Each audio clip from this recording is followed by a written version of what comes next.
like permission from the elders to speak? Thanks. Neshkadet. Y'all say Neshkadet. Neshkadet. That's the proper greeting. You say Hotep, you're saying goodbye. Or you're saying go with the proper greeting is Neshkadet. N-J-K-R-T. That's saying greetings. So we start using our language, make sure we know how to talk it. Ancestors looking at us kind of funny.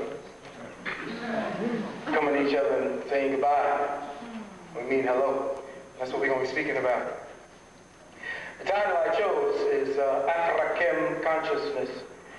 The original name was not Africa. The name came from Scipio Africanus after he conquered with Hannibal. So when we start speaking to ourselves, we start activating, as good brother Bobby Hemmett said, we start saying our words. We have to make sure alchemically we're speaking the right tongue and the right words. For those of you who are not familiar with me, I just want to put a few things down. I actually write my lectures in my mind before I put them down. So if you see the top of my head during this time, while I'm bobbing back and forth, for those of you who understand, I like to put this down for the record as succinctly as possible. I'm a doctor of naturopathic medicine, as well as a doctor and student of the arcane sciences. I'm a keeper of the arcanum, more commonly known as metaphysics. In due humble respect to our Kemetic ancestors, I have tended to call it netaphysics, because that's exactly what it is, metaphysics. N-E-T-E-R or N-T-R physics. Mater is the word for the gods, or what we call the gods. So what we're speaking about essentially is metaphysics. After 26 years working on this subject, you tend to develop another type of awareness. Dr. King mentioned it briefly on Thursday when he said that contemplation and meditation on the black dot consciousness, what I call .con, gives you answers to things that could never be assessed in books, especially those written and researched by Caucasian scholars. It's another thing we have to be very aware of. When you awaken to your own metaphysical awareness, you learn to adjust your black lens to amplify your senses, to sharpen your focus, to perceive through what Don Juan called the second attention. If as a people, as a species entity, we don't learn to adjust our black lens in order to create our own intellectual dialogues on a subject that intimately concerns us firsthand, then we will continue to meet in forums such as this to simply discuss what white people have recently written about us. Always a second-class mentality, reviewing second-hand information to preoccupy us with our first attention. This is why I'm in the process of writing a book looking at the intelligence called melanin from a second attention. When the second attention becomes clear, we occupy a space of awareness the Dogon calls the Sodayi. Familiar with the Dogon Sodayi? And the four principles of awareness? Or the realm of what is known as the clear word. There is the Giddy soul, the Bedi soul, the Bolo soul, and the Sodayi. This is the way you look at a specific subject. The Giddy soul is to look at the subject first front. The Bedi soul is to see the subject from the side. The Bolo soul is to see it from the back. And as you see it three-dimensionally, you see the clear word or the Sodayi. It's here that you will discover that the first or our present attention, wherein we all operate our senses to develop superficial concepts of reality, is an attention that was forcibly imposed upon us. An attention that was cultivated and nurtured since we were children. You learn that the first attention uses a slaver language to define and sustain our illusions of ourselves. That language tends or lends substance to your perception. Through metaphysics and the black lens, you adjust your attention to see into the realm of cause. Everything we are dealing with now today, superficially, is the realm of effects. And the realm of effects, unless you understand the realm of cause, you will misname the effects because you do not understand the cause.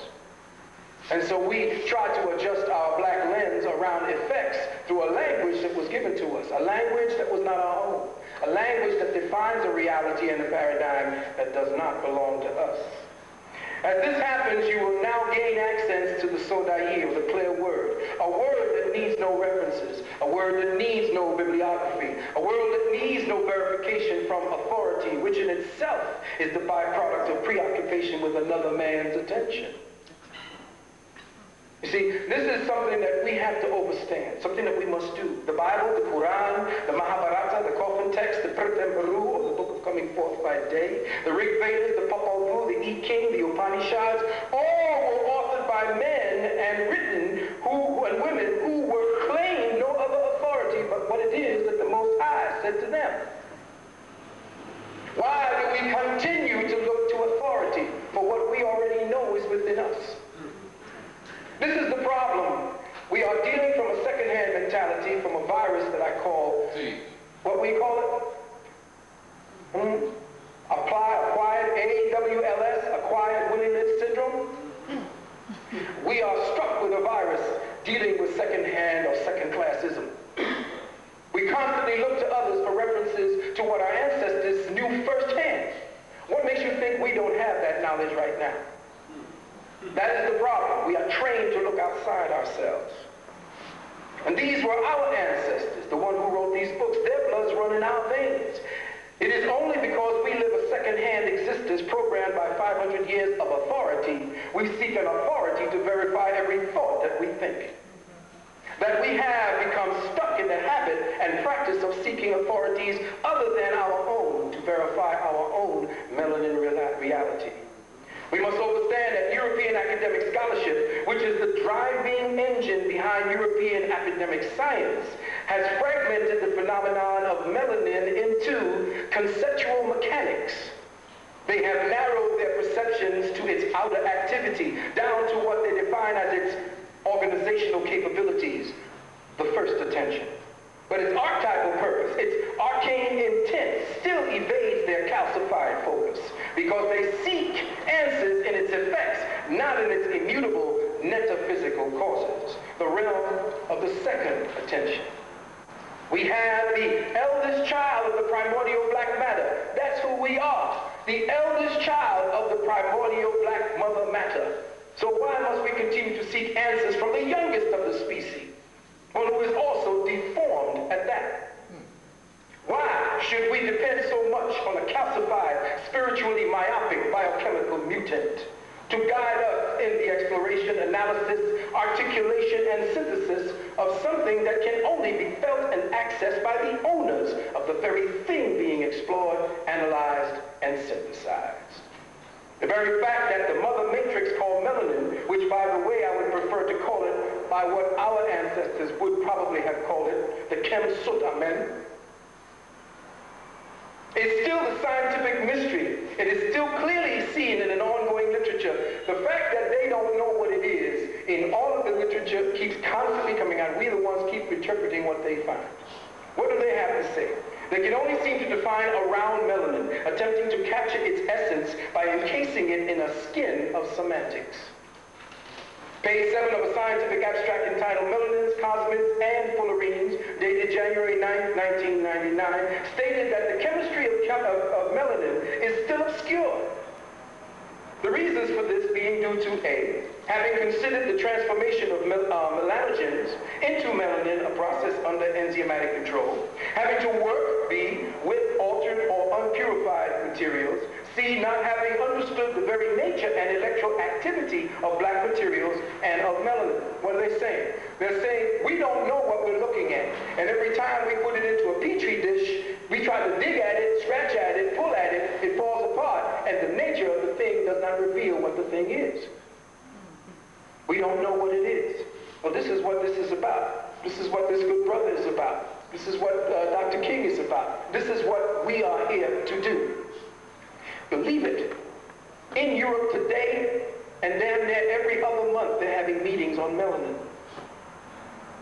Europeans meet in European national conferences on melanin. They study us. In fact, the study of the black pigment has quietly reached new heights, literally to the study of interstellar black melanin the brother was speaking about. those who have attended the conference last year